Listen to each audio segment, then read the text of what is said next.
My name is Eleanor. At 55, I thought I had finally earned my happily ever after. After 15 years of widowhood and building a $10 million logistics empire from a single truck, I was standing in a bridal suite at the Peninsula, Chicago, ready to marry Julian.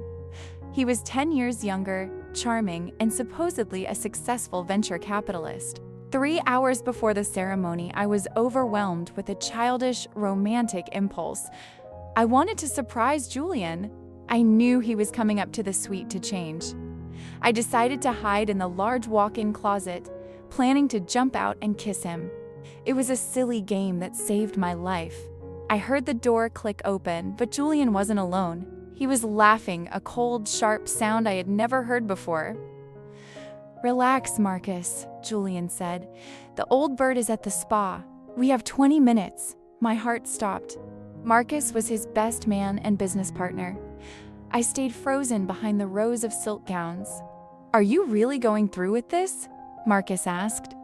I heard the sound of ice clinking in a glass. Julian sighed. "Do you see this watch? This hotel? The fleet of trucks? It's all going to be mine." The prenuptial agreement has a very specific clause. Infidelity or accidental death within the first year gives me 50% of the company. My breath hitched. Accidental death? I clutched my wedding dress, the lace digging into my skin. Julian continued, his voice dripping with venom. "She thinks I love her wisdom. I can barely stand to touch her. But for $20 million, I can play the loving husband for a few months. Then, a tragic fall on the honeymoon, and we're set for life." They toasted, "To my death, to my hard-earned empire." I realized that every romantic dinner, every supportive comment during my board meetings, was a calculated move in a deadly game. Julian didn't want a wife. He wanted a victim. I sat on the floor of the closet, surrounded by the scent of my own expensive perfume, feeling like a fool. But then, the nurse in me, the woman who had fought through the male-dominated world of trucking, woke up. I wasn't going to cry. I was going to hunt. I pulled out my phone and set it to record. I needed more than just words. I needed a confession that would hold up in a Cook County court. As they discussed the accident in Hawaii, I realized that the woman they were planning to kill had died 10 minutes ago. In her place was a shark they should have never crossed. I waited until I heard the heavy door of the suite slam shut. Only then did I crawl out of the closet. I collapsed onto the plush white carpet, my lungs burning as if I'd been running for miles.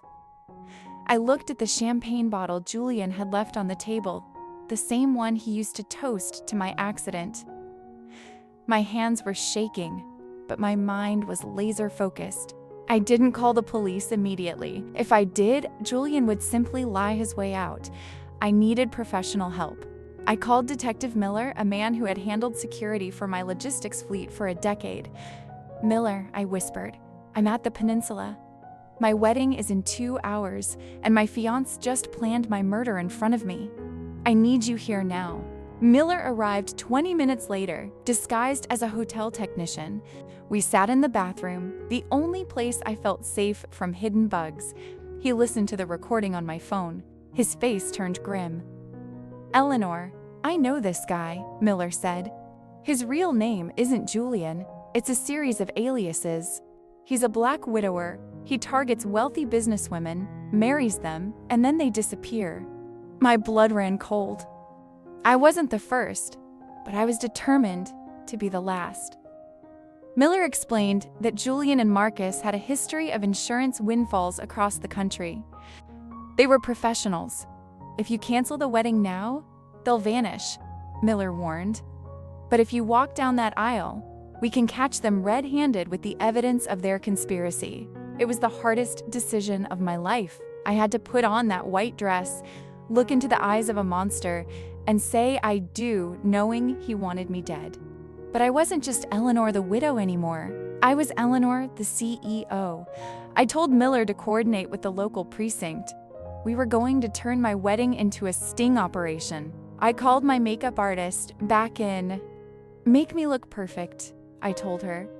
As she covered the paleness of my face with foundation, I watched Julian in my mind's eye. Every time he'd touched my hair or kissed my hand in the past 6 months, he was just measuring me for a casket. I felt a surge of cold, pure rage that replaced my fear. Marcus, the best man, knocked on the door an hour later. "Julian is waiting, Eleanor. You look breathtaking." He smiled, but now I saw the wolf behind the teeth. "Thank you, Marcus," I said, my voice steady. "It's going to be a day nobody will ever forget."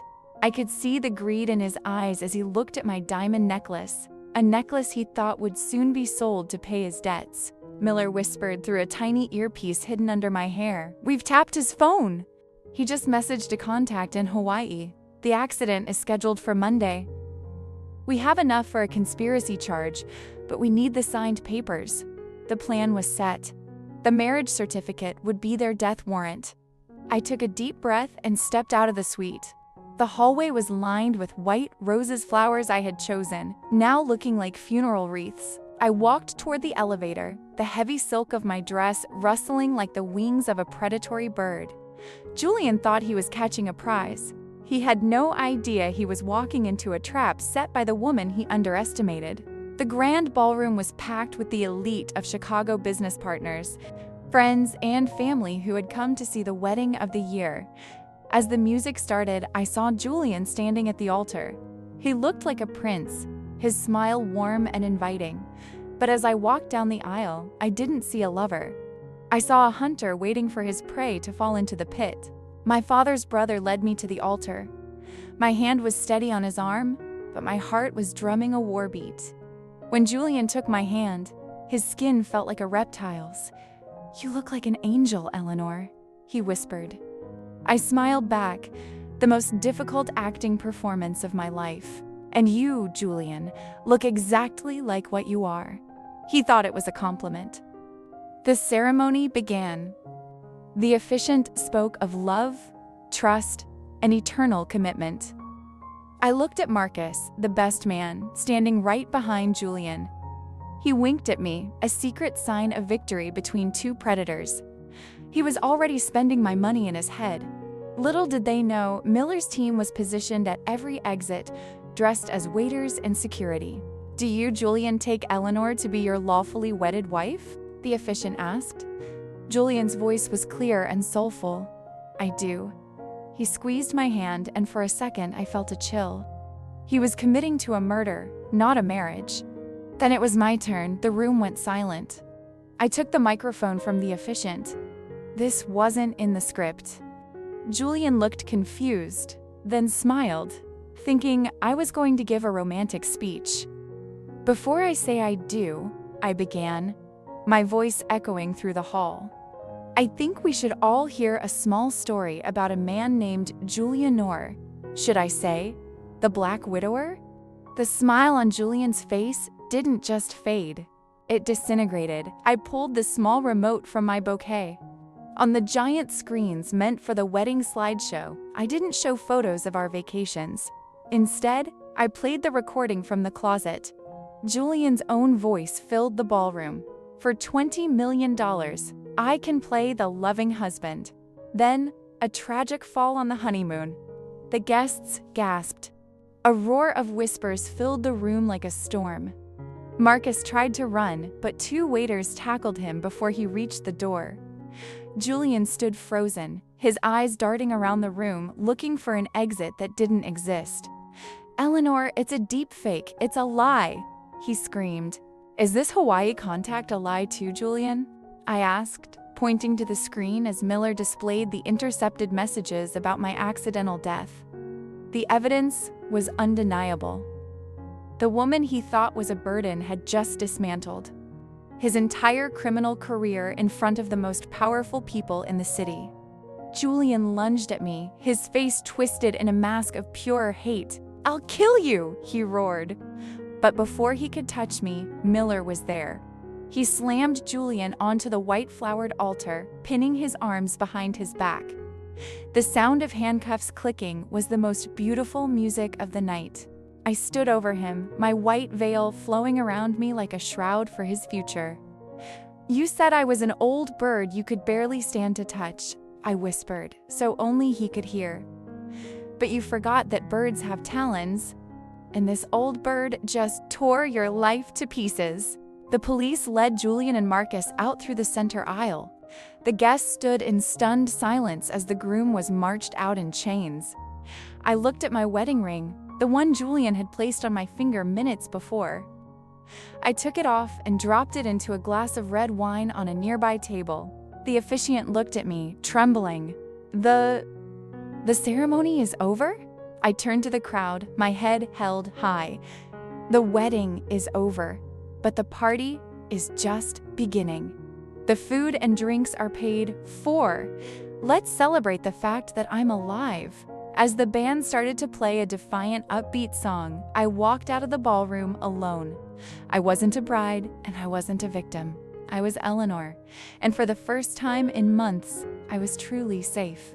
The days following the wedding that wasn't were a whirlwind of legal filings and board meetings. The Peninsula's ballroom, once a scene of betrayal, was now just a memory I had to scrub clean. Julian was held without bail, and Marcus was singing like a canary to the prosecutors, trying to cut a deal by pinning everything on Julian. I spent my first night as a non-bride in my office, not my bedroom. I ordered a full audit of my logistics company. I discovered that Julian had already planted 2 of his associates in my accounting department. They were slowly rerouting small percentages of my shipping insurance into offshore accounts. The infection was deeper than I thought. I fired them personally. Sitting across from them in the boardroom, I felt no hesitation. "You thought I was an easy target because I was in love," I told them as security waited at the door. "But you forgot that I built this company on grit and gears. Get out." A week later, Julian sent me a letter from the Cook County Jail. It was filled with desperate pleas and professions of love. He claimed Marcus had coerced him into the plan. He begged me to visit him, to look into his eyes and see the truth. I read it while sitting on my patio, the same place where he had proposed to me. I didn't visit him. Instead, I handed the letter to Detective Miller. "Add it to the intimidation and witness tampering file," I said. Julian was a predator who used words like honey to trap his victims. But I had developed a permanent immunity to his sweetness. The local news was obsessed with the story. "Logistics Queen crushes Black Widower at the altar," the headlines read. It wasn't the kind of fame I wanted, but it had a strange benefit. Other women started reaching out, women who had lost their fortunes and some their lives, to men like Julian. I realized I had a responsibility. I wasn't just a survivor. I was a witness. I began working with Miller to fund a task force specifically designed to investigate financial grooming of elderly and widowed business owners. My wedding budget was repurposed into a war chest for justice. The trial of the Peninsula Predator began 3 months later. I walked into the courtroom wearing a sharp, black power suit, stark contrast to the white silk I had worn last time Julian saw me. He tried to lock eyes with me, to use that old charm, but I looked through him as if he were made of glass. When I took the stand, I didn't cry. I was the CEO of a multi-million-dollar company testifying against a thief. I detailed every transaction, every recording, and the exact moment I heard him toast to my death in that closet. Julian's lawyer tried to discredit me, but the evidence Miller gathered was an iron wall.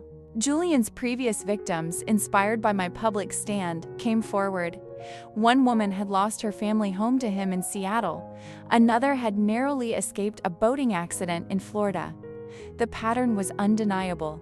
He wasn't a man. He was a machine of destruction. Julian was sentenced to 25 years in state prison for attempted murder, conspiracy, and multiple counts of grand larceny. Marcus got 10 years for his cooperation. As they were led away, the courtroom was silent. There were no cheers, just the heavy weight of justice finally being served. I went home that evening and walked into my walk-in closet. I took the white wedding dress the one that had felt like a trap end. I packed it into a box. I didn't burn it. I donated it to a charity that helps domestic abuse survivors start new lives. Let it be a symbol of someone else's new beginning. That night, I slept for 10 hours straight. No nightmares. No Julian. Just the quiet sound of a city I had conquered twice, once in business and once in survival. After the wedding dress was gone, the house felt lighter. I realized that for months. I had been shrinking myself to fit into Julian's vision of a perfect wife. Now, I occupied every room with my own voice. I reclaimed my office, filling it with the scent of mahogany and the sound of my logistics fleet moving across the country. But I couldn't forget the women who had reached out to me during the trial. Their stories haunted me. Some had lost everything, and others had lost loved ones to men who shared Julian's cold, calculating eyes. I decided that my survival shouldn't just be a lucky break. It should be a blueprint for others. I founded the Eleanor Initiative, a nonprofit organization dedicated to protecting independent business owners from financial predators. I hired Detective Miller as our chief investigator. We didn't just offer legal advice. We provided forensic accounting and private security to those who sensed something was wrong but didn't have the proof yet. Julian tried to contact me one last time before he was transferred to a maximum security prison. He sent a collect call, which I accepted just once. "Eleanor," he pleaded, his voice cracking, "I'm dying in here. Just give me a second chance." I didn't say a word. I simply let the silence hang for 10 seconds, then hung up. That was the final punctuation mark on our story. I spent the next year traveling. Not to the honeymoon destinations Julian had picked for my accidental death, but to the cities where my company was expanding. I met with my drivers, the men and women who were the real backbone of my success. They didn't see an old bird. They saw a leader who had faced a monster and won. On the anniversary of the failed wedding, I didn't hide in a closet. I hosted a gala for my foundation at the same hotel, the Peninsula. So we raised $5 million for victims of financial abuse. As I stood on the same stage where Julian had tried to marry me, I felt a profound sense of closure. The ballroom was no longer a crime scene. It was a sanctuary. Mr. Miller and I became close friends. We often sat on my balcony discussing cases and watching the Chicago skyline. He once asked if I'd ever marry again. I laughed and told him that I was already married to my freedom, and she was the most loyal partner I'd ever had. I used a portion of the settlement from Julian's frozen assets to build a park in the neighborhood where I grew up. I wanted to leave something behind that was purely about life and growth, something that couldn't be stolen or forged. My logistics company reached its highest valuation yet. I realized that my intuition, the very thing Julian tried to suppress, was my greatest business asset. If I could smell a predator in a tuxedo, I could certainly smell a bad deal in a contract. One evening, I found an old photo of Julian and me from our early days. I didn't feel anger, just a strange sense of gratitude. If it weren't for his betrayal, I would have never known how strong I truly was. I shredded the photo and watched the pieces blow away in the Chicago wind. I started writing a book titled The View from the Closet. I wanted people to know that it's never too late to start over, and that being alone is 1,000 times better than being with someone who wants to erase you. My life at 56 is more vibrant than it ever was at 30. I wake up every morning knowing that my house, my company, and my life belong entirely to me. I don't need a prince to save me. I have a fleet of trucks and a sharp mind to do that. As I look at my reflection in the same mirror where I once adjusted my wedding veil, I see a woman who survived the unthinkable. I'm Eleanor. I'm a survivor, and I am finally, beautifully free.